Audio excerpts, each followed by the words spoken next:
ferons la lecture de ce matin dans la parole de Dieu, dans le livre de l'Apocalypse, dernier livre de la parole de Dieu, de la Bible, et dernier chapitre, chapitre 22. Nous ferons la lecture des versets 12 à 21. Apocalypse 22, versets 12 à 21. Il nous est dit, « Voici, je viens bientôt, et ma rétribution est avec moi, pour rendre à chacun selon son œuvre. Je suis l'alpha et l'oméga, le premier et le dernier, le commencement et la fin.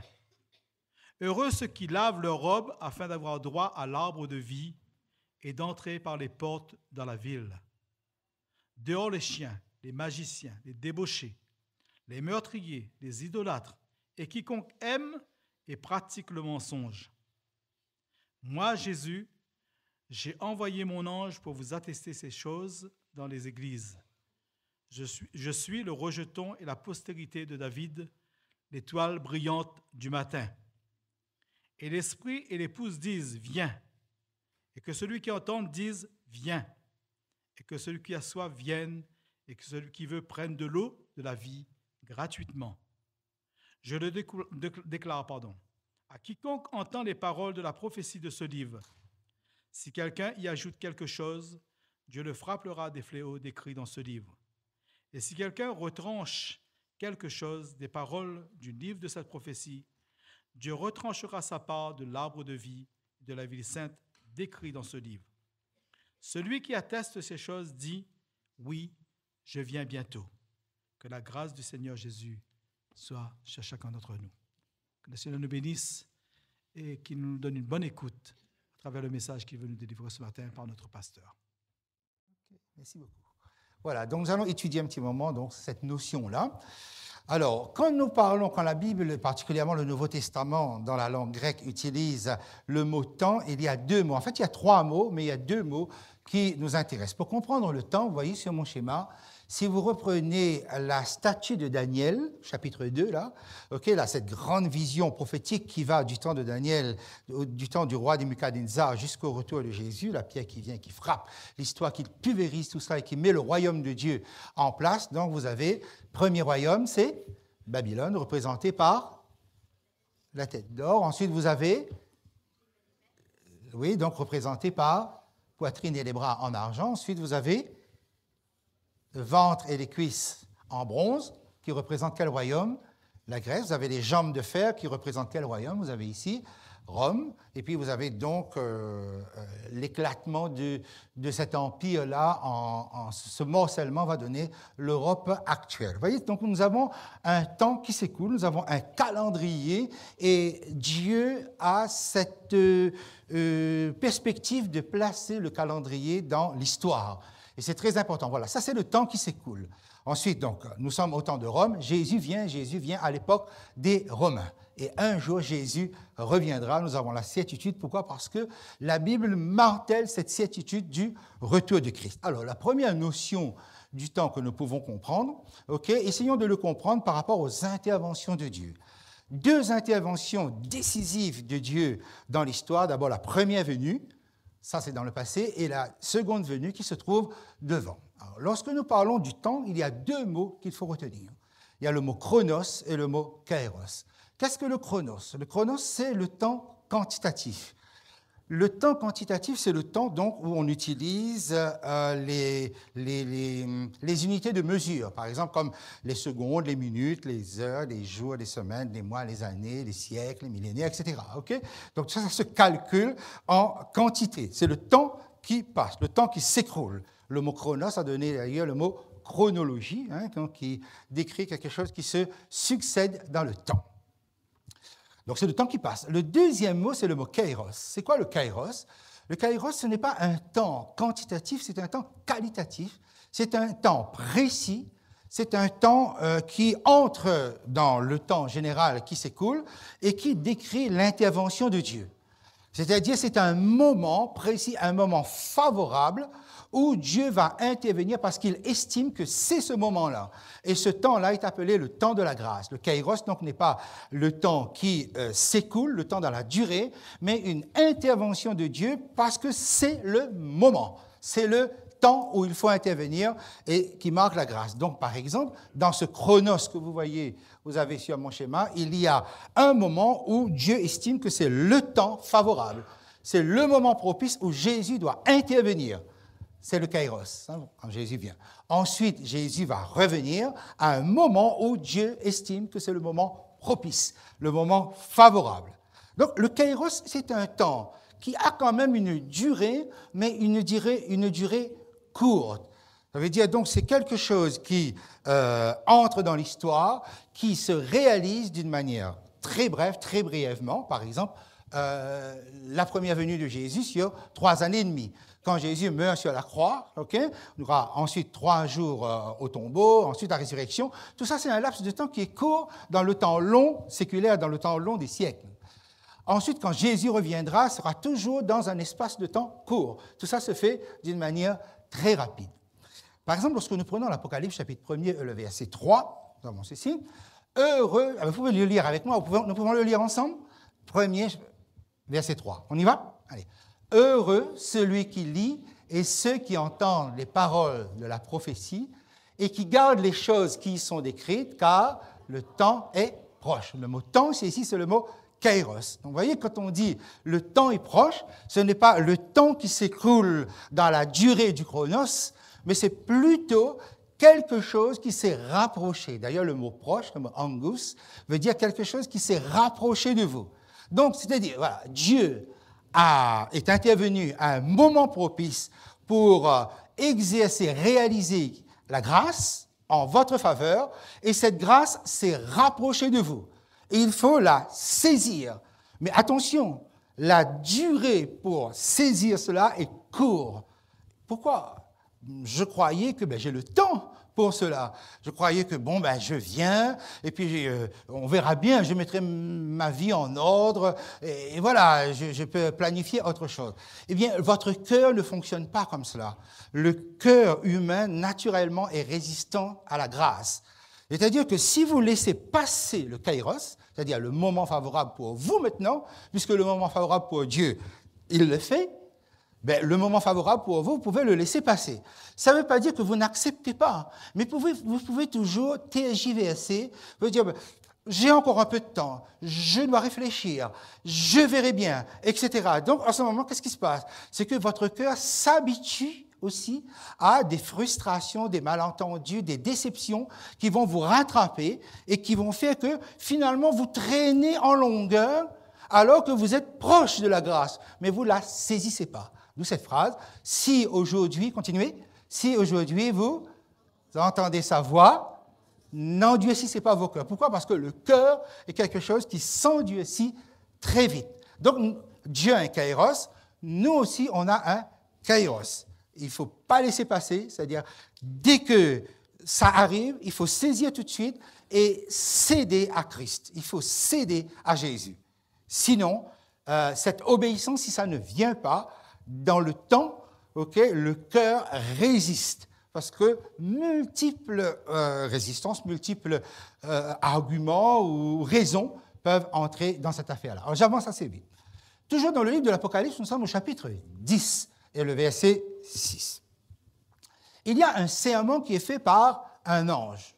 Cet ange n'est rien d'autre que Jésus-Christ lui-même. Voilà ce que l'ange dit.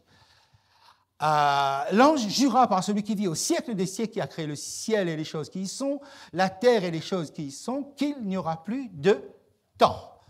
Mais cette fois-ci, le mot temps, ce n'est plus le même. Il n'y aura plus de temps, dit l'ange. Et il dit ça à un moment décisif de l'histoire. Nous sommes au chapitre 10, donc nous sommes à un moment où Dieu, qui a chiffré sa prophétie et l'a inscrit dans une chronologie, à un moment donné, il dit il n'y a plus de temps, et c'est le mot chronos qui est utilisé là. Ça veut dire quoi? Ça veut dire qu'il n'y a plus de calcul daté. il n'y a plus de date chiffrée, on va dire comme ça, je ne sais même pas trop comment il faut le dire. Okay? C'est-à-dire qu'à partir de ce moment-là, il n'y a plus de chronos. Dieu ne calcule plus, tout peut arriver à n'importe quel moment. À quel moment nous avons ça? C'est au XIXe siècle, lorsque nous terminons la plus longue période prophétique que nous avons dans la Bible. Quelle est cette longue période prophétique? Ça, c'est dans Daniel 8 et 9. Ce sont les 2300 soirs et matins, 2300 années. Okay? Une longue période prophétique qui démarre en 457 avant Jésus-Christ et qui se termine en 1844. Alors, on ne va pas faire le calcul ici. On connaît, et même si on ne connaît pas, on aura toujours le loisir de le faire. Mais sachez-le, lorsque l'ange dit « il n'y a plus de temps », okay, c'est à la fin de ces 2300 années qui nous amènent à la purification du sanctuaire céleste, au jugement, tout ce que nous connaissons là-dessus. Okay? Donc, 1844. À partir de la moitié du 19e siècle, okay, Dieu dit « il n'y a plus de temps ». Autrement dit, donc, tout peut arriver à n'importe quel moment. Parce qu'il y a encore une prophétie que nous attendons, okay, mais cette prophétie, cette dernière prophétie-là n'est pas chiffrée. Quelle est cette prophétie? C'est le retour de Jésus. Okay? C'est-à-dire, regardez le chronos qui est ici, regardez le chronos qui est ici, là, okay? Ça c'est le temps qui s'écoule, et le retour de Jésus, c'est-à-dire le kairos, le second kairos de Dieu, va entrer, va faire une intrusion dans l'histoire de l'humanité, mais on n'a pas la date. Alors que pour la première venue de Jésus, Daniel chapitre 9, tout était calculé, calibré, chiffré. On savait que Jésus allait apparaître en l'an 27. On savait à quelle date Jésus devait mourir. Donc, autrement dit, donc le peuple juif avait tous les éléments qu'il fallait pour identifier si ce Jésus-là est bien le Messie ou pas. Mais tout est calculé, tout est daté, tout est chiffré. On prolonge jusqu'à 1844. À partir de là, donc, une œuvre de Christ commence dans le ciel. Mais là, okay, on n'a plus de date concernant l'intervention de Dieu. Il va falloir se baser sur autre chose. C'est quoi cette autre chose sur laquelle il faut se baser pour savoir si vraiment Christ revient? D'abord, quand nous prenons Apocalypse chapitre 12 et le verset 2, je ne parle pas trop vite là, non? Ça va? Ça va, OK. Alors, qu'est-ce que nous avons Apocalypse 12, verset 12? Nous connaissons bien ce texte, n'est-ce pas? Le trimestre dernier, avec la leçon, là, Mark Finlay, on l'a repris à plusieurs reprises. Malheur à la terre et à la mer, dit le texte. Alors, quand est-ce que c'est arrivé, ça? Lorsque Jésus est remonté, okay, cette fois-ci, il y aura une expulsion définitive de Satan et de ses anges du ciel. Parce que avant la mort de Christ, il pouvait encore y accéder, il était l'accusateur, il était là, etc. Malheur à la terre et à la mer, car le diable est descendu vers vous animé d'une grande colère, d'une grande fureur, sachant qu'il a peu de temps. Alors, la plupart du temps, nous pensons que le mot « temps » qui est là, c'est le mot « chronos ». Okay? En réalité, non, c'est le mot « kairos ». Comment ça, kairos? Ben oui, parce que le diable aussi a un kairos.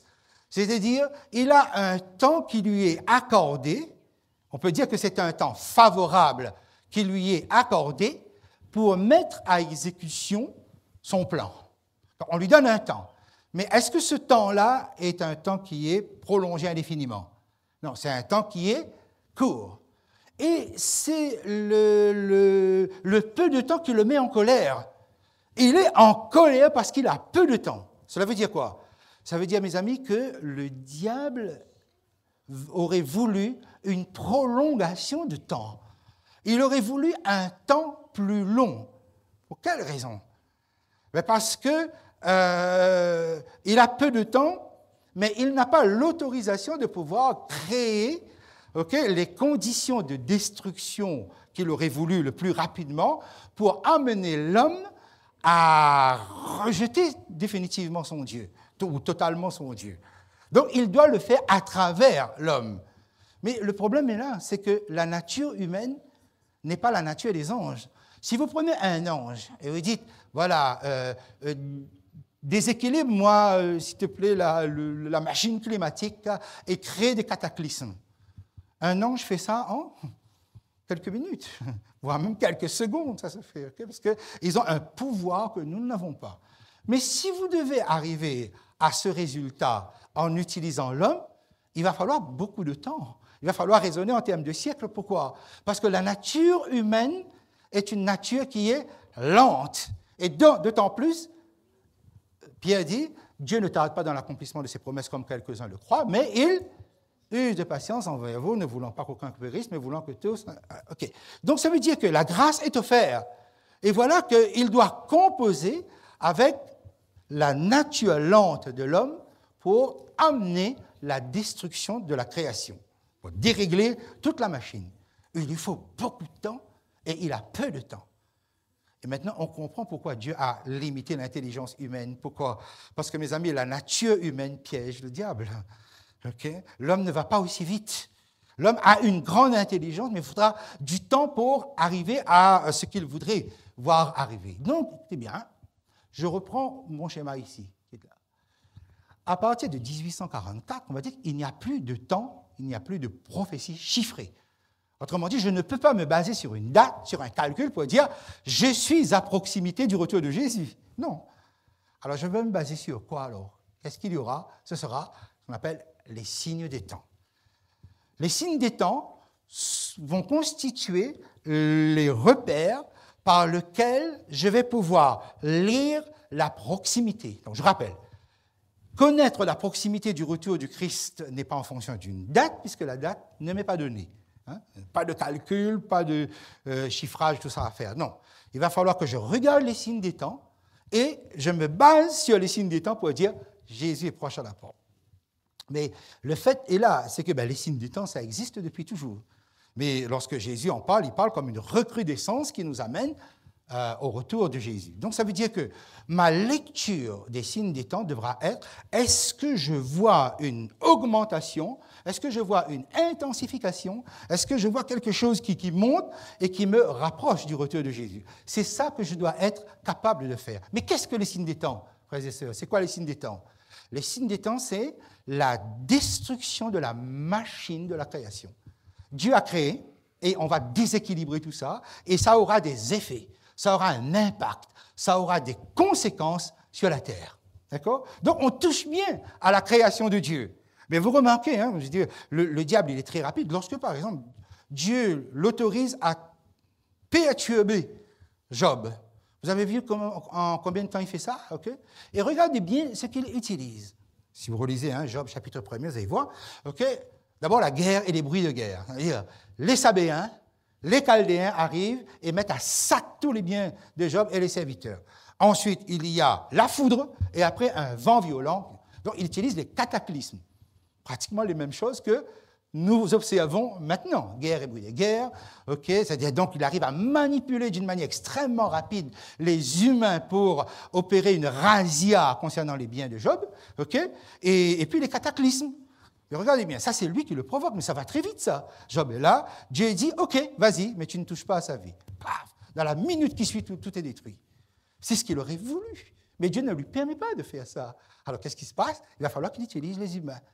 Or, nous sommes au 19e siècle, c'est-à-dire là où commence la révolution industrielle. C'est-à-dire que là où les hommes vont commencer à produire en masse, et à envoyer des tonnes et des tonnes, voire des milliards de tonnes de dioxyde de carbone dans l'atmosphère pour dérégler la machine et créer ce qu'on appelle le réchauffement climatique. Et ça amène au résultat que nous avons actuellement. Donc, on continue un petit peu. Donc, on a bien compris, c'est les signes des temps qui correspondent à la lecture.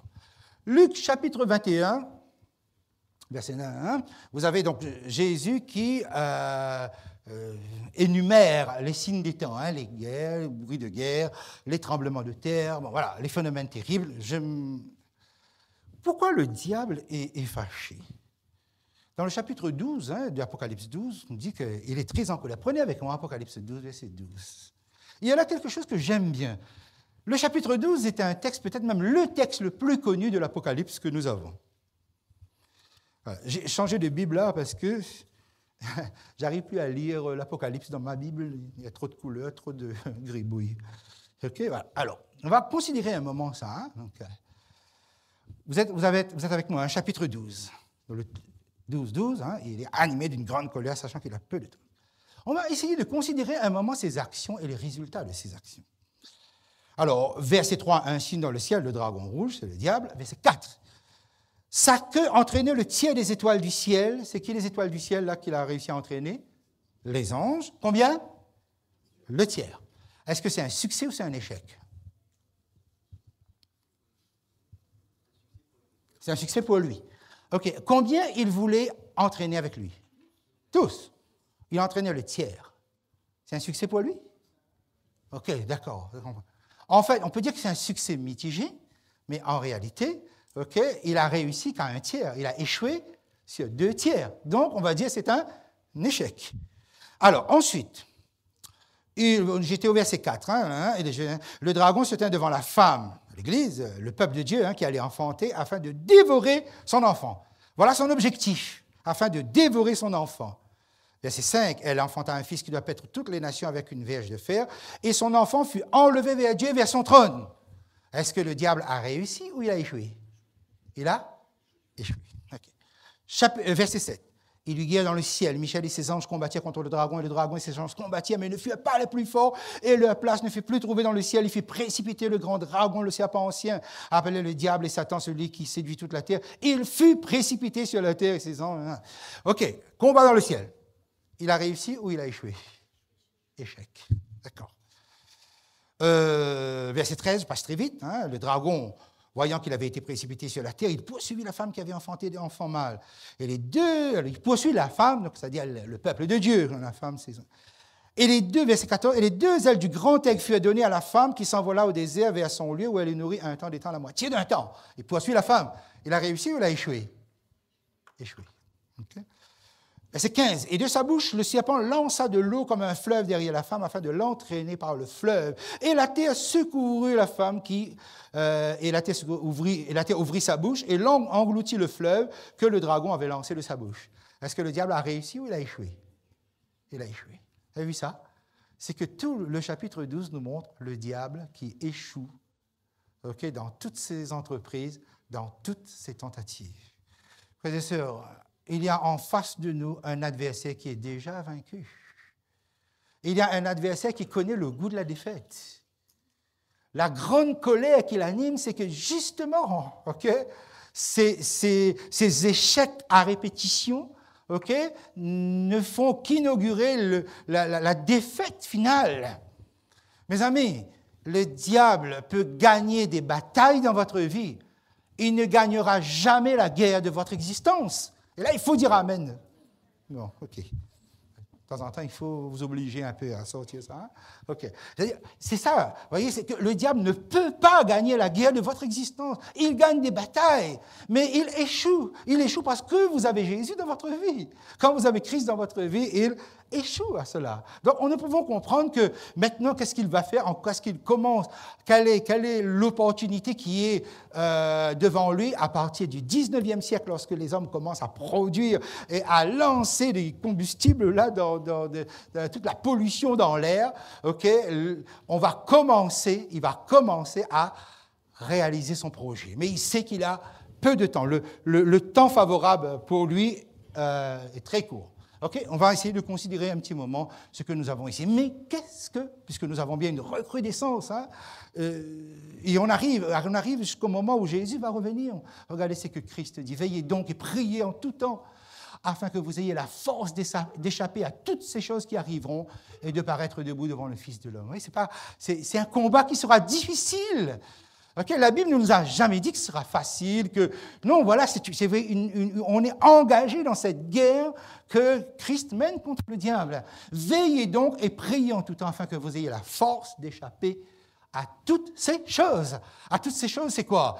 C'est toutes les calamités qui se trouvent ici et qui vont augmenter, mes amis. On sera victime, on sera impacté par ces signes-là. Et qui les a causés, ces signes-là? Bon, voilà. Il faudra qu'il utilise l'homme et il est en train d'arriver donc au terme seulement de son mandat, mais il est en train d'arriver au terme de son travail là-dessus. Alors, donc tout ça doit arriver.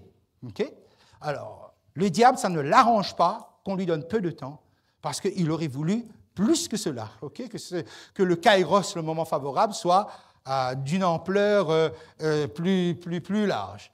Prenez avec moi Romains, chapitre 9 et le verset 28. Romains, chapitre 9 et le verset 28. Alors, il y a là une phrase que j'aime beaucoup. Romains 9, verset 28. Qu'est-ce que nous lisons ici? Car le Seigneur exécutera pleinement et promptement sur la terre ce qu'il a résolu. Mes amis, est-ce que Dieu va manquer à sa parole? Est-ce que Dieu ne va pas faire ce qu'il a promis? Et il va le faire. S'il ne le faisait pas, il serait le diable. Parce que Dieu ne veut pas faire une promesse et ne pas tenir sa promesse. Revoyons un instant. J'aime beaucoup cette phrase. Je vais vous dire pourquoi. Parce que cette phrase contient une contradiction dans la phrase même que, généralement, en termes techniques, on appelle une aporie. A-P-O-R-I-E. A-P-O-R-I-E. C'est une aporie. C'est quoi une aporie? C'est quelque chose qui, dans la phrase, se contredit et qui est pratiquement insurmontable comme contradiction. Par exemple, quand Nietzsche dit « deviens ce que tu es ». Voilà une aporie. Je ne peux pas devenir ce que je suis. Si je suis, je suis. Je ne peux pas devenir ce que je suis déjà. Okay? Et pourtant, avec beaucoup de subtilité, il développe ça. Voilà. Mais la Bible contient aussi des apories. D'accord? Alors, très bien. Car le Seigneur exécutera pleinement, son téléos, but. Ça veut dire quoi? Ça veut dire que Dieu va amener jusqu'à son terme, il va réaliser complètement, totalement ce qu'il a dit. D'accord?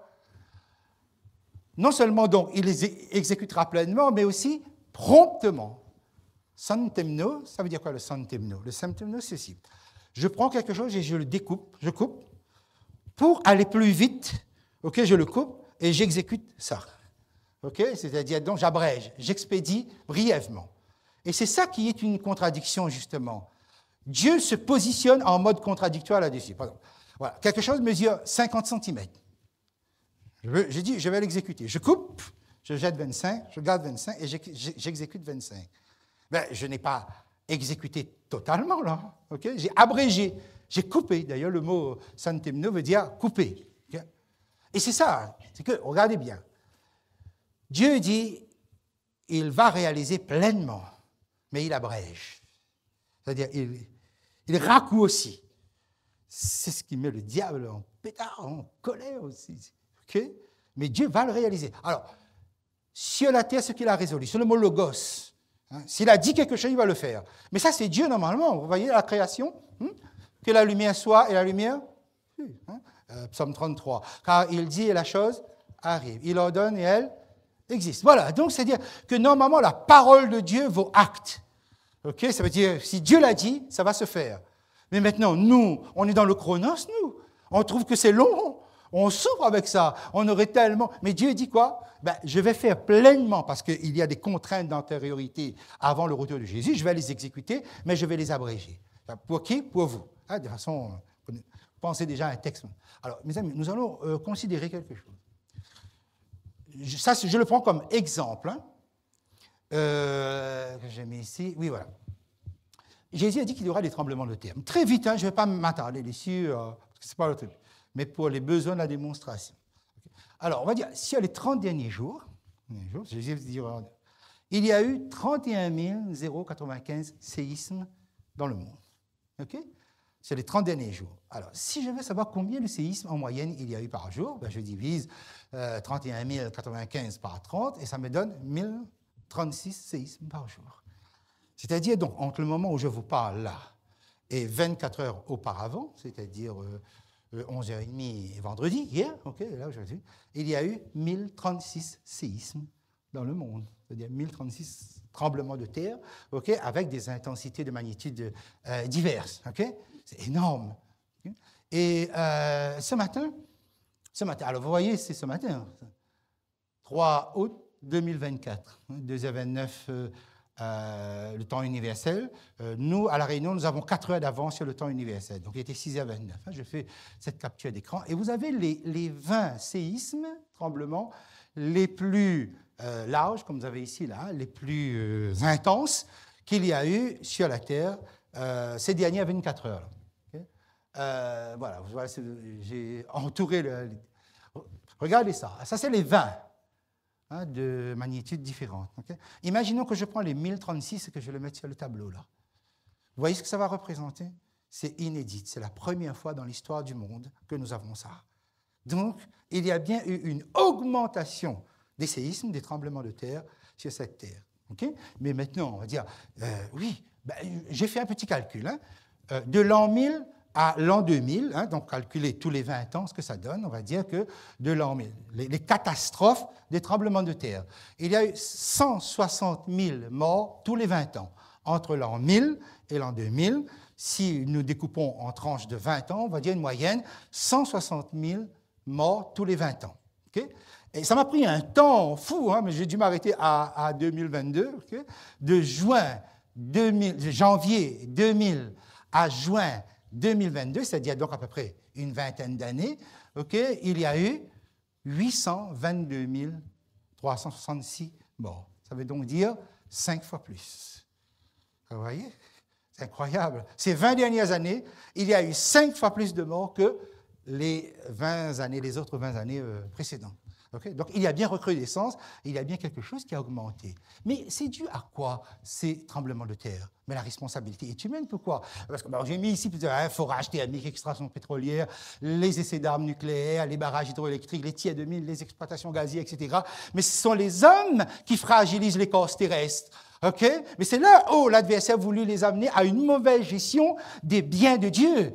Mais quand les tremblements de terre font autant de milliers de morts, eh bien, les gens se disent, ah, mais si Dieu existe, si Dieu est bon, où est-ce qu'il est là? Okay?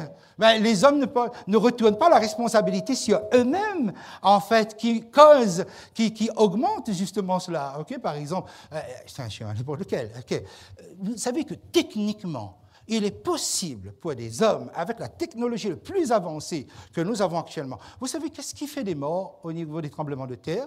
Ce ne sont pas les séismes, ce sont les bâtiments. Ce sont les bâtiments qui tuent les gens. C'est-à-dire, on construit là sur des zones où on sait qu'il y a des failles sismiques, etc. Et il y a des promoteurs les plus véreux, les politiques les plus véreux, qui signent comme ça, sachant bien que la zone est fragile. Et ils signent. Okay? Vous savez qu'ils ont la possibilité de pouvoir construire à coût plus élevé, évidemment, de pouvoir construire des bâtiments quand il y a un tremblement de terre qui balance au lieu de se casser et pour donner ses morts. On a la possibilité de le faire. Ça coûte cher, mais une vie humaine, quelques vies humaines. Mais quelques vies humaines, ça monte au Maroc à quelques 50 000 morts, par exemple. Okay, mais c'est horrible, c'est terrible, mais les gens n'ont que faire quand il s'agit de gagner de l'argent, donc là où on peut les gagner. Donc les politiques y vont, les promoteurs immobiliers y vont, etc. L'homme est responsable. Mais c'est ça que le diable voulait. Mais pas tant, 50 000 morts. Allez, 50 000 morts. Mais le diable ne veut pas que forcément que vous puissiez mourir ou quoi que ce soit, il ne veut pas vous tuer. Non, il veut faire de vous un sujet. Lorsque Job était là aux prises, sa femme lui dit « Quoi, tu demeures ferme dans ton intégrité, maudit Dieu et meurs. » Bon, la pauvre femme, elle ne pensait pas. Mais qu'est-ce qu'elle est en train de dire à Job? Deviens un sujet de Satan. Mais c'est ce que le diable voudrait, que nous puissions devenir un sujet de sa personne. Okay? Que finalement dire « Dieu, je le hais, je l'exècre, je le rejette, je n'en veux pas de ce Dieu-là. Regarde tous ces milliers de morts, et puis tu me dis que Dieu est bon, etc. » Mais qui occasionne ça? Un tremblement de terre n'occasionne pas ces milliers de morts-là. Okay? Donc l'homme est bien responsable. Donc le diable est en train d'atteindre son objectif en fragilisant l'écorce terrestre. Un petit mot sur ce qu'on appelle les phénomènes terribles. Phénomènes terribles parce que ces derniers temps, dans l'actualité, on entend beaucoup de choses. Vous entendez des choses particulièrement sur les vagues de chaleur, les stress thermiques, etc. Okay? Donc il y a bien une augmentation. Alors, l'année 2022 a inquiété les observateurs. Pourquoi? Ils ont appelé cette année l'année du grand basculement. Pourquoi? Parce que pour la première fois, les effets géopolitiques avec les effets du réchauffement climatique se sont rencontrés d'une manière extrême.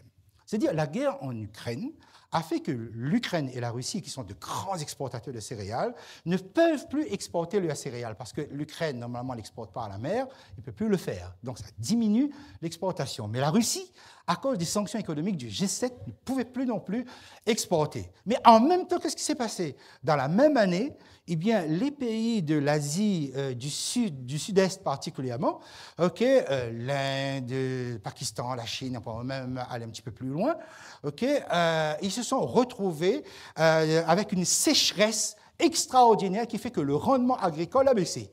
Donc, il n'y a plus d'exportation de céréales et en même temps, eux, ils ne peuvent plus faire. Donc, c'est ce croisement-là qui a eu lieu pour la première fois il y a 2 ans. Là, ça a alerté non seulement les scientifiques, hein, les géopolitologues et tous les autres machins. Et 2023, ils l'ont appelé l'année du grand emballement. L'année du grand emballement, pourquoi? Qu'est-ce qui s'est passé l'année dernière et qui explique ce que nous vivons actuellement? Je vais aller très vite. Alors, année 2023, année du grand emballement. Voilà, c'est qu'on fait un calcul, on a les statistiques, on peut mesurer et tout ça, et on voit que de 1900, l'année 1900, à février 2023, la température générale, globale, a augmenté de 1,17 degrés Celsius. Il y a bien une augmentation de la température globale. Cette augmentation entre 1900 et février 2023, et ça a suivi une courbe à peu près, enfin une augmentation de plus 0,001 par an. Même si ça ne vous parle pas trop, ce n'est pas grave. Même à moi, ça ne me parle pas tant que ça. Okay, mais ce n'est pas grave. C'est là le chiffre, mais ça vous permet d'avoir une visualisation dessus. Okay? Ensuite, regardez bien. De février 2023 à mars 2023, la température augmente de plus 1,25. En un mois, regardez, en un mois, c'est plus 0,08 sur un mois. Quelque chose a changé. Quelque chose a changé. Alors, sans doute qu'il faut donner aussi une petite explication, c'est que tous les 6-7 ans, il y a ce qu'on appelle El Niño, le phénomène climatique naturel El Niño qui revient dans le Pacifique, là, et qui crée un effet de forçage thermique. C'est-à-dire, il fait augmenter un peu. Donc, ça correspondait à ce même moment. Mais attention, quand nous disons El Niño, vous n'imaginez pas ce que cela peut occasionner, parce que El Niño, c'est quoi? C'est 183 millions de fois d'énergie de la bombe qu'on a lâchée sur Hiroshima. Et la bombe nucléaire qu'on a lâchée sur Hiroshima, El Niño, c'est 183 millions de fois supérieur à cette bombe-là. Vous voyez l'effet de chaleur que cela crée pendant 6 ans à peu près, et puis El Niño part. Le problème, c'est quoi? C'est que quand El Niño s'en va, il laisse une plaque de chaleur qui reste dans l'atmosphère. Ça n'aurait pas peut-être causé beaucoup de problèmes, parce qu'on va dire, enfin, c'est qu'en fait, il s'agit ici d'un phénomène climatique naturel. On va dire que ça réchauffe, mais c'est ça associé au réchauffement climatique qui va poser problème. Alors, arrive ceci. En mars 2023, nous sommes à plus de 1,25 degrés. On arrive en juillet 2023, nous sommes à 1,31, à plus 1,31 degrés supplémentaires. Et depuis 12 ans, écoutez bien ça, depuis 12 ans, les climatologues alertent. Ils disent, attention, surtout, il ne faut pas qu'on arrive à 1,50.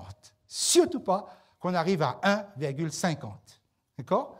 Ils alertent, depuis 12 ans, ils sont en train de dire ça. Nous sommes en août 2023, l'augmentation de la température se fait à plus 1,36. Okay? En septembre, on est à plus 40. Okay? Et en novembre, on arrive au chiffre de 1,50. Okay? Donc, vous pouvez imaginer ce que nous sommes entrés depuis l'année dernière dans la zone des grands dangers. On appelle ça la zone rouge des grands dangers. Parce que si depuis 12 ans, les climatologues alertent là-dessus, c'est-à-dire que le jour où vous allez atteindre 1,50, vous êtes dans la zone des grands dangers. Mais le plus ahurissant, c'est qu'il disait, il y a 3-4 ans de cela, il disait que la planète va arriver à 1,50 en 2050, entre 2040 et 2050. Il disait, voilà le pronostic qu'il faisait. On va arriver à 1,50 entre 2040 et 2050. 2023, on y est déjà. Quelque chose s'est passé. Il y a eu une accélération de quelque chose. Okay? Ce qui aurait dû arriver dans un certain nombre d'années est arrivé l'année dernière. D'accord? Et là, donc, je vous ai mis un article sur le point climat pendant 12 mois. La planète a passé la barre de 1,50 du réchauffement. OK, bon, allez, on va aller vite. OK, alors, nous sommes en 2024, bien ça. Okay? Le mois de juin a été considéré comme le mois le plus chaud de la planète dans toute l'histoire du monde. OK? Le point le plus chaud. Vous savez, À quelle augmentation on est arrivé en juin? À plus 1,64. C'est horrible. C'est terrible. Ça veut dire que, alors ce qu'ils disent, hein, l'humanité a dépassé les premiers points de bascule climatique. Les premiers points de bascule climatique. Ça veut dire que nous vivons actuellement sur une planète que nous ne connaissons pas. Ils disent, bon, parce qu'eux, ils ont un langage évolutionniste, ils disent que, comment dire ça, l'homo sapiens ne connaît pas. Ok, d'accord. Donc, on n'a jamais connu ça. Donc, la planète devient une inconnue. Mais ça veut dire quoi, les points de bascule climatique, le premier point de bascule climatique? Ça veut dire ceci. Ça veut dire qu'il y a des seuils de température et on franchit ces seuils de température, on s'avance progressivement vers les limites de l'adaptation. Ça veut dire quoi, les limites de l'adaptation? Ça veut dire qu'à un moment donné, et là, l'OMS tire la sonnette d'alarme. Pas de tous côtés, il tire la sonnette d'alarme, on ne l'entend pas, mais il tire la sonnette d'alarme. Et écoutez, bientôt, il y a certains écosystèmes de notre planète qui ne pourront plus s'adapter. Okay? C'est-à-dire donc les plantes, les poissons qui immigrent et tout ça, ils vont mourir parce que c'est trop chaud, parce que on est en train d'entrer, on est en train de dépasser même les points de bascule climatique. Vous comprenez ça? Hein? Mais c'est terrible. Donc, ça donne quoi? Ça donne les informations, allez, un petit peu d'actualité pour que... Vague de chaleur extrême aux États-Unis, record historique pour Las Vegas avec 49 degrés. Vous voyez, 49 degrés, c'est ce que cela peut représenter. Okay? Alors, je ne sais pas si vous arrivez à voir. Oui, voilà. Le 8 juillet dernier. Donc, c'est pour vous dire vraiment, on est... voilà. À Las Vegas, c'était 49. Mais ce qu'on appelle la Death Valley, c'est-à-dire la vallée de la mort. Vous savez combien ils ont atteint? 54 degrés. 54 degrés. Les gens sont morts. Il y a eu un motard, par exemple, qui est mort, qu'on appelle le stress thermique. C'est quoi le stress thermique? C'est qu'à un moment donné, l'organisme ne peut plus naturellement refroidir le corps. Donc, du coup, il y a des symptômes qui apparaissent, okay, d'étouffement, de maux de tête, de vertige, et puis mort s'ensuit. Voilà, c'est ça, ce qu'on appelle le stress. Et vous savez qu'actuellement, 500 000 personnes sont victimes du stress thermique dans le monde. Ça veut donc dire que le stress thermique tue plus que les ouragans, plus que les inondations, plus que tout ce que vous voulez. Je peux vous dire, OK? Alors, en Inde aussi, OK? Donc, avec ces 52-là, ils appellent la vague de chaleur le grand tueur silencieux. Donc, il y a quelque chose qui se passe parce que, bon, ils essayent avec il y a une augmentation de la mortalité de 30% en 20 ans. C'est-à-dire, donc, 30% de plus meurent, OK? Et ça touche le monde entier, hein? Et si vous avez plus de 65 ans, je ne regarde pas qui a plus de 65 ans, donc là, le taux de mortalité monte à 85%. C'est terrible. Hein? Donc, c'est pour ça que je dis que si l'OMS tire la sonnette d'alarme, mais vous savez, cette année, avec le pèlerinage à la Mecque, 1300 pèlerins sont morts. Pourquoi? Parce que c'est insupportable. Donc, nous sommes véritablement entrés dans cette zone. Est-ce que vous avez déjà vu une inondation dans un désert? Mais pourtant, cette année, on a eu droit, puisque à Dubaï, il y a eu ça. Il y a eu, et vous savez, essayez d'imaginer, hein, nous sommes dans un désert, hein, 2 années de pluie torrentielle. 2 années de pluie torrentielle. Additionnez ça. Hein, c'est comme si la pluie tombe pendant 2 ans. Ce taux qu'on a eu là, c'est sur 24 heures. En 24 heures, il est tombé 2 ans de pluie torrentielle. On n'a jamais vu ça. Et là, ils sont en train de dire, mais attention, ça ne va pas s'améliorer, cette zone-là va alterner entre des sécheresses les plus extraordinaires. Ça. Mes amis, j'aimerais vous dire une chose, Jésus revient bientôt. C'est que Dieu est en train de raccourcir le temps. Okay? Il est en train d'abréger. C'est-à-dire, Dieu est pressé, ça va vite. Mais plus Dieu va aller vite, va raccourcir, okay? Et plus le diable sera en colère. Okay? Prenons le texte que vous avez là, Matthieu 24. Vous connaissez Matthieu 24, hein? On prend le texte Matthieu 24. Matthieu 24.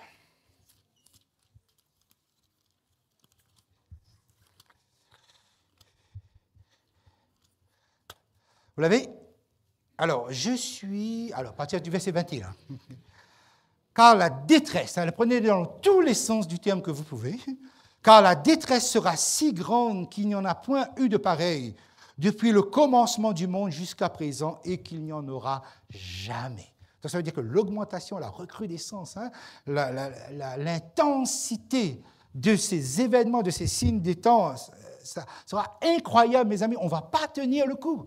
Et regardez ce qu'il rajoute, verset 22. « Et si ces jours n'étaient abrégés, personne ne serait sauvé.